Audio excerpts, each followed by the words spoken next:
પાણી માટે મહેસાણાના બે ગામના લોકો વચ્ચે વિવાદ થયો છે। રંગપુરડા અને પિરોઝપુરા ગામના લોકો આમને સામને આવી ગયા। રંગપુરડામાં બનેલો પાળો પિરોઝપુરના ગામના લોકોએ તોડ્યાનો આરોપ લાગ્યો। વરસાદી પાણીના નિકાલ મુદ્દે બે ગામના લોકો વચ્ચે વિવાદ થયો। રંગપુરડા ગામના લોકોની પોલીસ સ્ટેશનમાં રજૂઆત।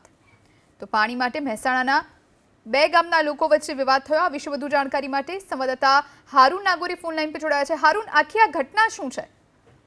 મહેસાણા જિલ્લામાં અતિ ભારે વરસાદના કારણે અનેક ગામોમાં પાણી ભરાયા છે અને આ પાણીના કારણે અનેક લોકો પરેશાન છે। કેટલીક ખેતી બરબાદ થઈ છે તો કેટલાક ગામોની પરિસ્થિતિ પણ બગડી છે। તેવામાં કડી તાલુકાના રંગપુરા અને પિરોઝપુરા ગામ વચ્ચે પણ આ જ પરિસ્થિતિ ઊભી થઈ છે। આ બંને ગામોમાં પાણી ભરાયા છે અને પાણીનો નિકાલ થતો નથી, જેના કારણે બંને ગામોના લોકો આમને સામને આવે છે। રંગપુરા ગામમાં ગામ લોકોએ પારો બનાવેલો હતો ને તે પારાના કારણે પાણી ભરાયું હતું, જેને લઈને પિરોઝપુરા ગામના લોકો અહીંયા પહોંચ્યા હતા અને આ પારો તોડી દેવામાં આવ્યો હતો।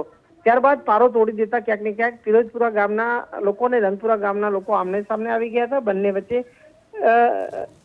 મારામારીના પણ દ્રશ્યો જોવા મળ્યા હતા। જોકે ત્યારબાદ સ્થાનિક કડી પોલીસ ઘટના સ્થળ ઉપર પહોંચી હતી ને આ સમગ્ર મામલાને થાળે પાડવામાં આવ્યો છે। હાલ કડી પીએસઆઈ ઘટના સ્થળ પર પહોંચ્યા છે ને બંને ગામ લોકોને સમજાવી અને પાણીનો સત્વરે નિકાલ કરે તે માટે કામગીરી કરવામાં આવી રહી છે।